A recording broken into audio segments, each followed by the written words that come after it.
our tram's coming out. We're outside. We're about to get on it. Our sister will get off. My retard Randy Youngka thought that the tram just goes up to the top and then comes down and that you'll get out.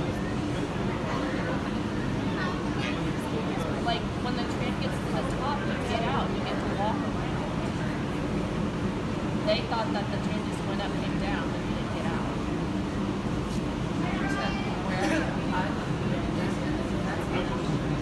Oh, they're sitting outside the back, so I'll just go up.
Oh my God. Oh no. Look at that. That's pretty cool. Same thing nowadays would be more like 30 to 40 million. Our first flight was May 7th of 1966, and that means we celebrated our 50th anniversary last year. And we celebrated in spectacular fashion by replacing both cabins and all that cabling. So just in case anybody needed to know that, I see you. It's all brand new, just in case. This little road or trail, it's more of a trail now that's on top of this ridge right here. It's gonna jig back right up to Tower 1. This is the old access road they used back in 1964 to build Tower 1. And Tower 1 stands at 232 feet high, and it leans toward Albuquerque at 18 degrees on purpose. That is 15 more degrees than the Leaning Tower of Pisa. There will be a small swing and sway. I encourage anybody to sing a song or anything they need to do to get over a tower. Little swing and swing. Just a swinging. There you go. Yeah, you got it. Yeah, that was a good one.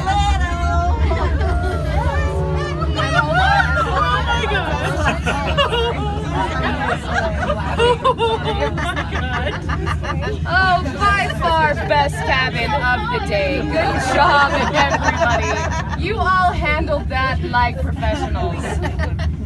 All right, just to give you guys an idea of how big things really are from my tram car right here, if you look next to me, or actually not next to me, way out on my side of the cabin, at that big hill right there, there's a big boulder perched on top. And I don't know how it got there, but we call it Golf Ball Rock, and it's 3 times the size of this cabin.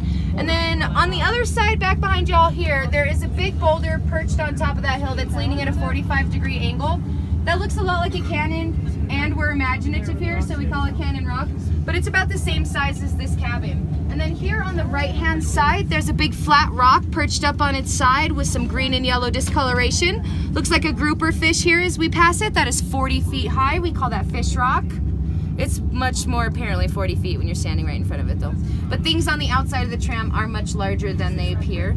Please keep your eyes peeled for some mule deer. We were seeing a large amount of mule deer down here about 2.5 hours ago. So keep your eyes peeled. We haven't been seeing our black bear population lately. It's mostly to the south and east part of the mountain where there are less people. We do have mountain lion and bobcat though. We have ringtail cat. We have a skunk that's made her home in the bottom of Upper Terminal building in the basement. Everyone is pretty well aware of her, but nobody's met her, so you guys should be just fine. We're passing Critical Point right here on the right, all this broken, jagged, gray rock right here. That was from a spire of granite that was here back in 1965. They had to use a little bit of TNT to blow out this part of the mountain right here. It's the only part of the mountain they had to blow out with TNT. It's also the only part of the tram that's held together strictly by duct tape. Just seeing who was listening. Just seeing. But thank you for laughing at my lame jokes.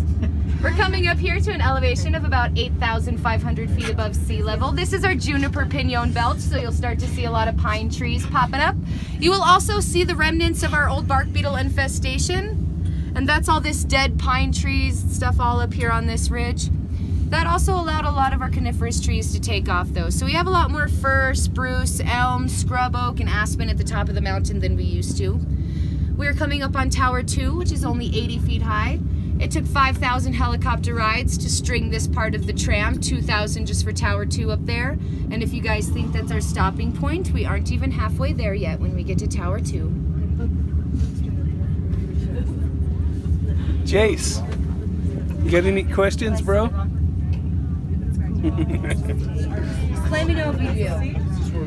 You guys see that Audi belly button way over to the northwest? It looks like an Audi belly button sticking out of the horizon.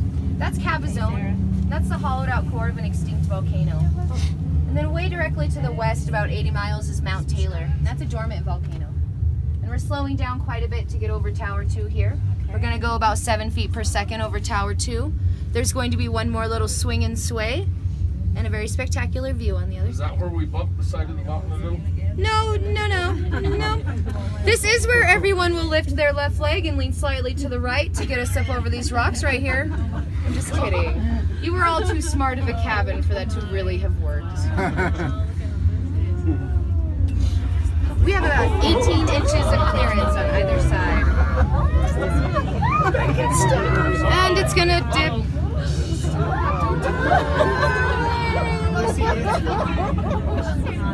God, you guys are fantastic. I love this so much.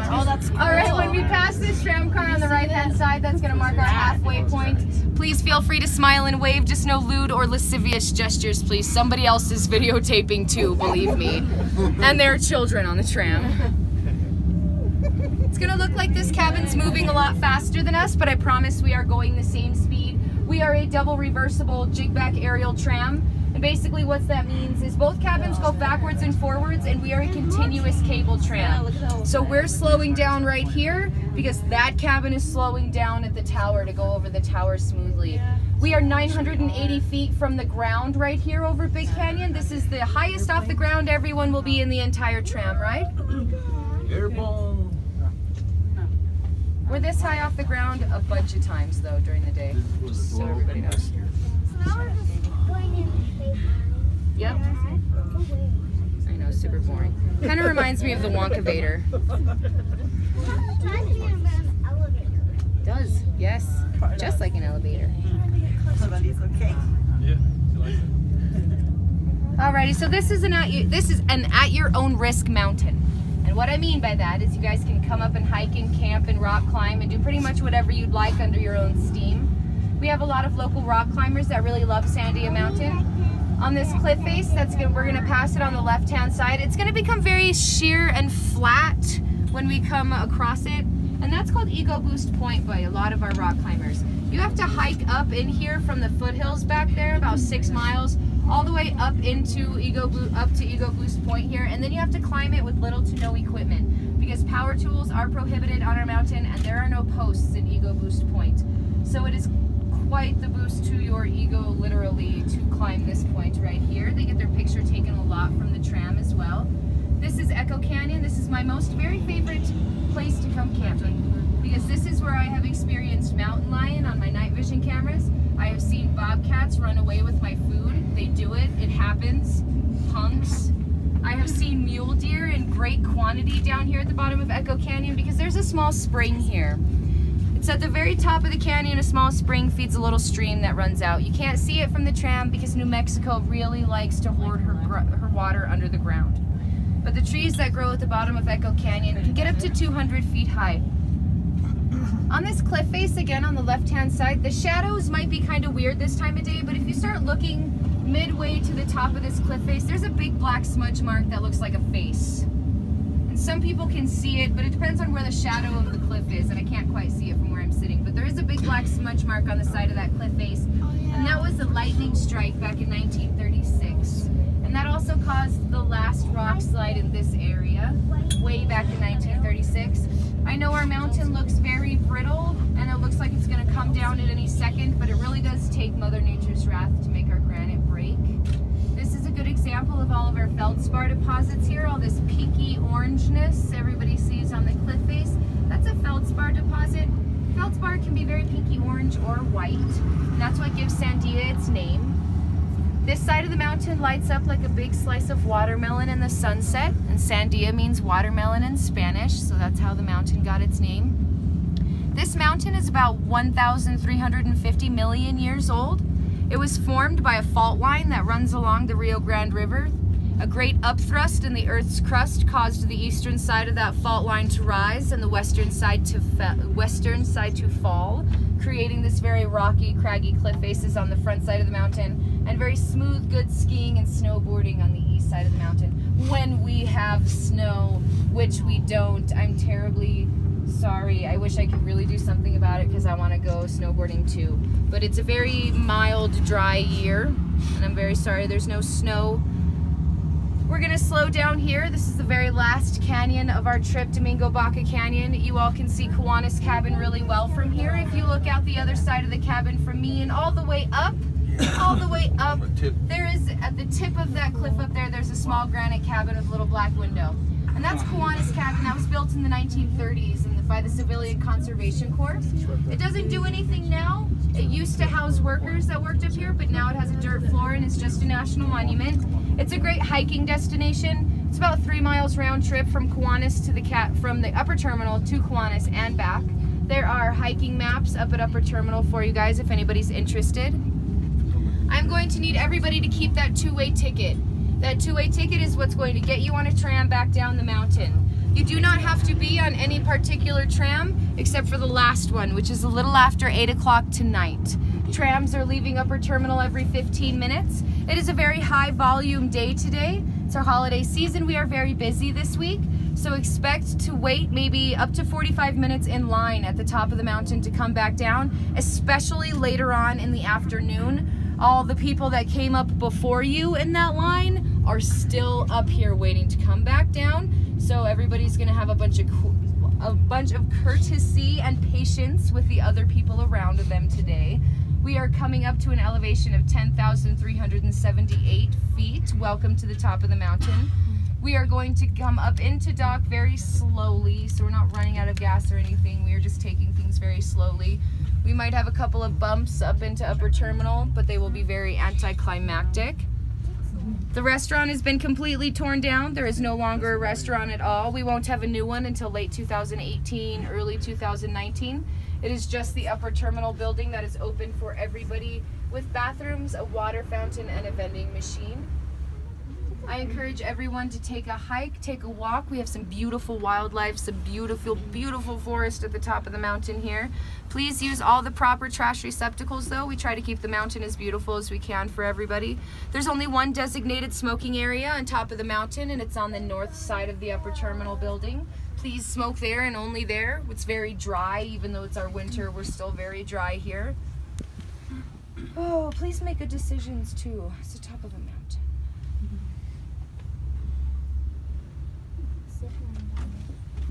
Hello. This is the very last canyon. Ooh, that's my voice on recording. Ooh. Does anybody listen to their voice on a voice machine or anything and they're like, ah, why do I sound like that?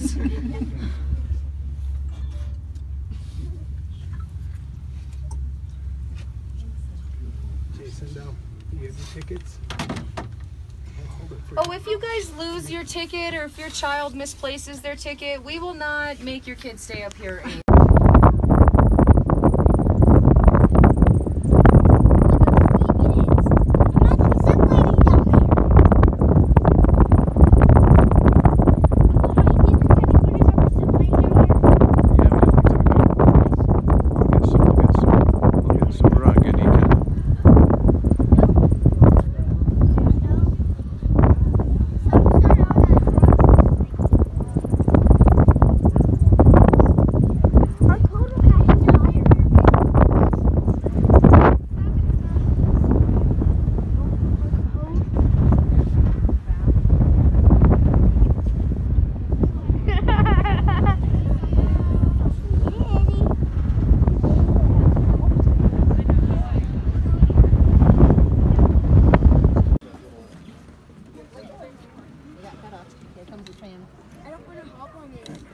You don't film, kids.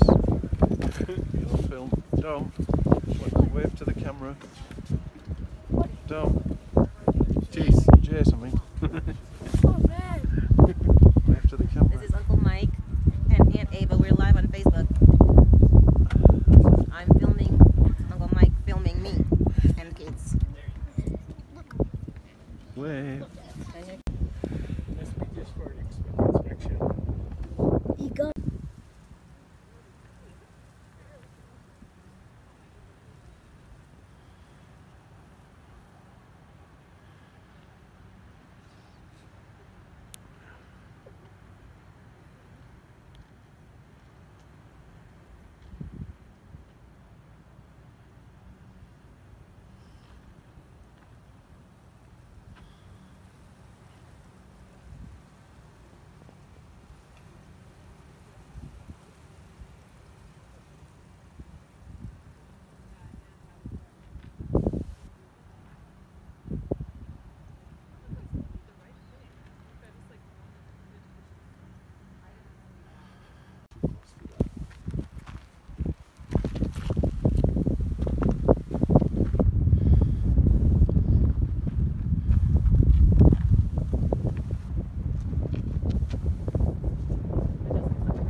nobody wants to wear clothes back.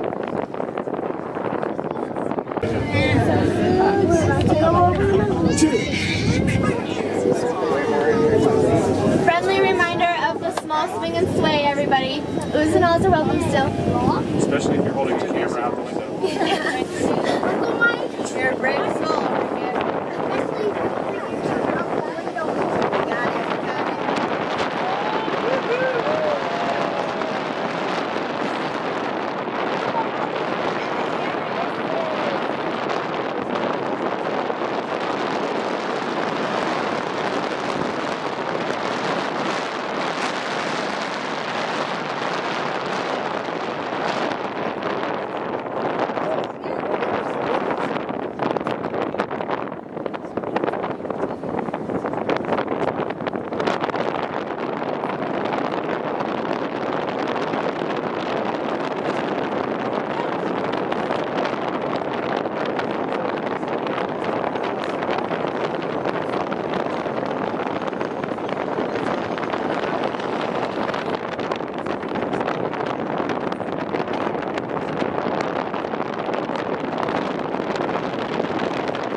Josh and Lindsay. You're so stupid.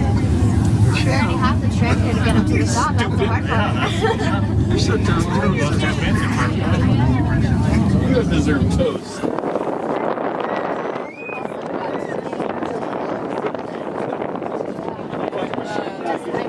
Oh, it's not so much.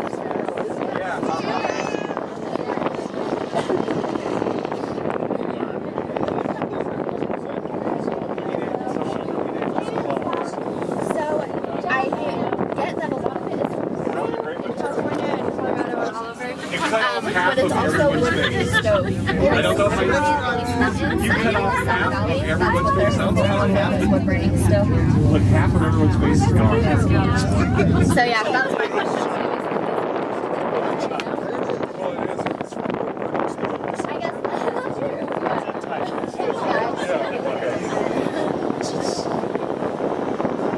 One more swing and sway, everybody. That's it.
But then they have so much fun. Easily abused.